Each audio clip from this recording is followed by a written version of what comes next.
this one brings up some feels. I'm gonna call you a liar. And I'm not calling you a liar to be rude or to be like on a pedestal above you or anything like that. I'm calling you a liar because that's what your brain has chosen to believe, and your brain is lying to you. See, the job of the subconscious mind is to keep you safe. And if you challenge with something new, that's not safe. And therefore, that statement becomes true. But I know that statement is completely false, and it's a made-up story in your head, and it's based off of past experiences. But I'm going to tell you how you can make it easy. Number one thing, get off this device. Get off this device like 3 to 4 hours before you want to go to bed. There are going to be people who say you only need to not have it in your hand for an hour. Well, if you're not wearing blue light blocking glasses, legit 3 to 4 hours before you go to bed, get off this device. Get off your computer. Don't watch TV. But let's go even simpler, right? Eat breakfast. Get 30 grams of protein when you get out of bed, and go move for 15 minutes. And then throughout your day at work, instead of just sitting at your desk and never moving, every other hour, get up and go do the stairs for 5 minutes. Literally, there's research on that. And then have protein, a vegetable, and fruit at lunch. And then go walk the stairs right after lunch for 5 minutes. No joke. And then go home, eat dinner, and make your whole family go for a 15-minute walk. Everyone will be better for it. Go for that walk without headphones. Go for that walk without distractions. Just conversation. And literally take all the distractions away at the dinner table too. You should be talking to the people that live in your home. And if you don't want to talk to them, maybe you should consider that is a warning sign for something else. And maybe you should, And you're probably thinking, like, what right does this girl have to tell me how to live my life and be healthy? I don't. You can listen to whoever you want. And if it's that voice in your head telling you that everything is hard work, man, I feel bad for you. Yesterday I was having a conversation with somebody, and this reminded me of how easy this actually is. I had a coach in high school, and he was my swim coach, and he coached the men's water polo team. And he also was one of the PE instructors, and I was lucky enough to get introduced to him my freshman year of high school. And I shouldn't say introduced to him. He grew up with my dad. But lucky enough to have him as an instructor my freshman year of high school. And one of the things that he told us, he gave us all this little Mead notebook that was literally like this big and this thick, and said, I want you to write down what you eat every day. And at the end of every week, we'll go through what you ate. I don't care about the calories. I don't care about what's in it. I just want you to write it down. And we will judge your performance based on how you fueled your body. And we'll start comparing week to week. And before you say, yeah, but you were privileged. No, this girl grew up on literally government cheese, like welfare and food stamps poor. Government cheese and white bread. Handouts from everyone. A pot of beans that went the whole week for a family of 9. That's how I grew up. So this isn't based on privilege. This is based on taking opportunities to learn.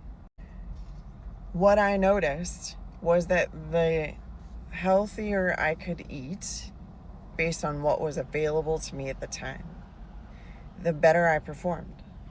So I chose to change my eating habits. It was that simple.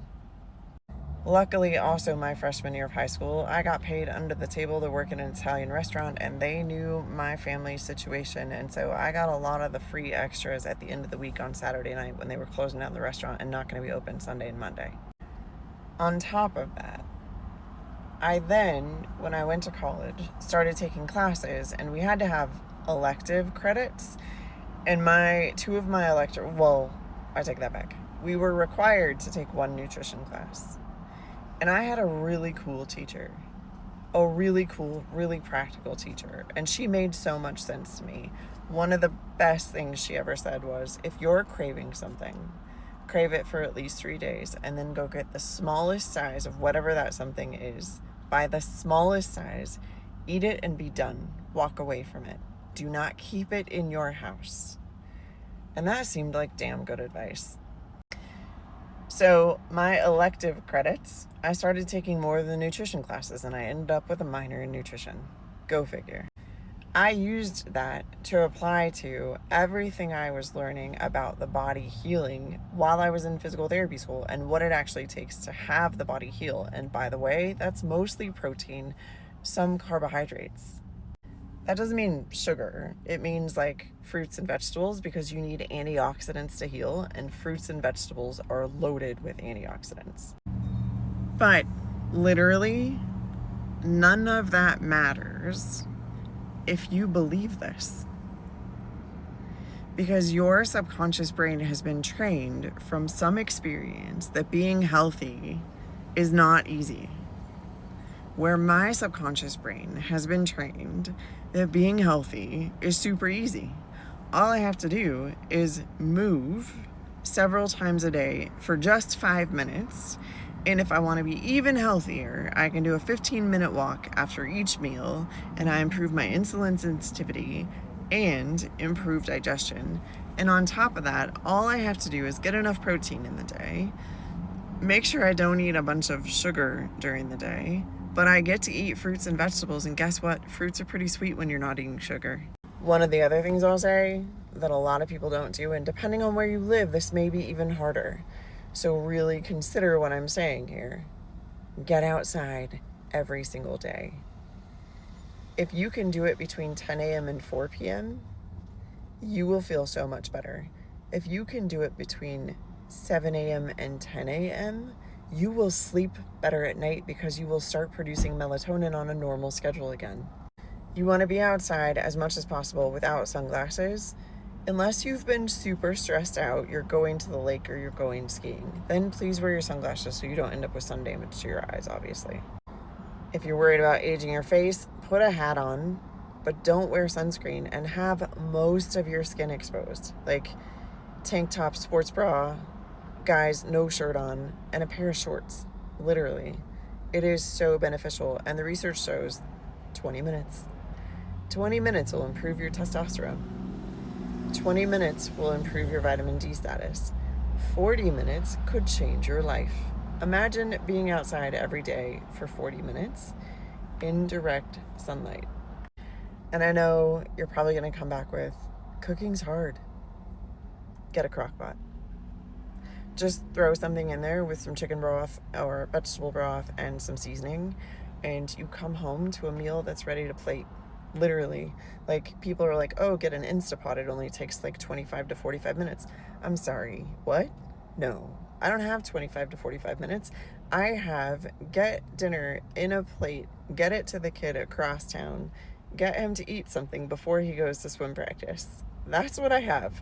So my crock pot is literally amazing for me. And your breakfast food, I don't care what it is. My breakfast protein today was chicken jalfrezi, 10 ounces of chicken jalfrezi, no rice with it, vegetables, and a piece of fruit. Yesterday, it was a 7-ounce steak, a cheap 7-ounce steak, and a sweet potato, and also some grapes because they taste amazing right now. But you don't have to eat eggs every day. Like, that's a choice you're making to make it harder. Don't do that to yourself. Do not limit yourself. Just get a protein source in. Just cook something. Just throw something in a crock pot. It's really actually easy. And if you can start telling yourself every day, this is easy, I've got this. 5 minutes is easy, I've got this. A 15-minute walk is great, I've got this. In the next month, you will change and improve so much more than you have in the last 5 years.